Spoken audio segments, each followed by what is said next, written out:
The toll in Kenya's protests continues to rise, and according to human rights groups, at least about 31 people have died, 107 are injured, and more than 500 have been arrested in anti-government protests across the country.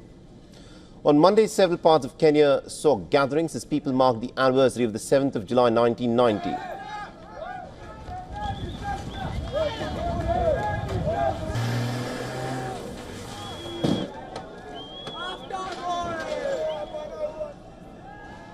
Now, this, of course, was the pro-democracy march known as Saba Saba in the capital city of Nairobi, where the Kenyan security forces repelled the protesters with tear gas and water cannon hours after blocking major roads leading into the city.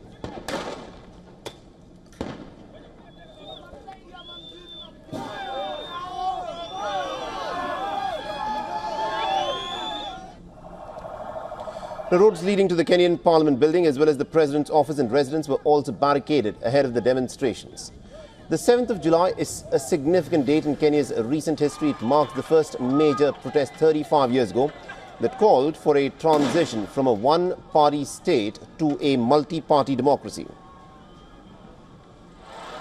which of course was realized in the 1992 elections. Therefore, Kenyans had planned demonstrations on the 7th of July to protest against police brutality, poor governance, and also to demand President William Ruto to resign over alleged charges of corruption.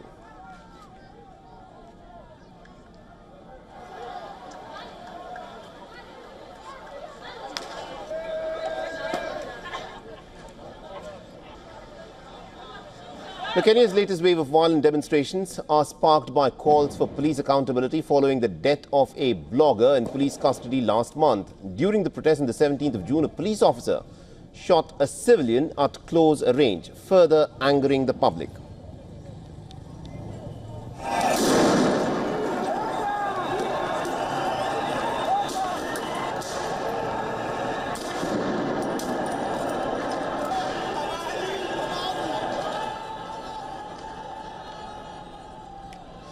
On the 25th of June, at least about 19 people, remember, had been killed and more than 400 others were injured during protests against police brutality that were timed to coincide with the one-year anniversary of the anti-tax protests, where the parliament was stormed and over 60 people had ended up losing their lives.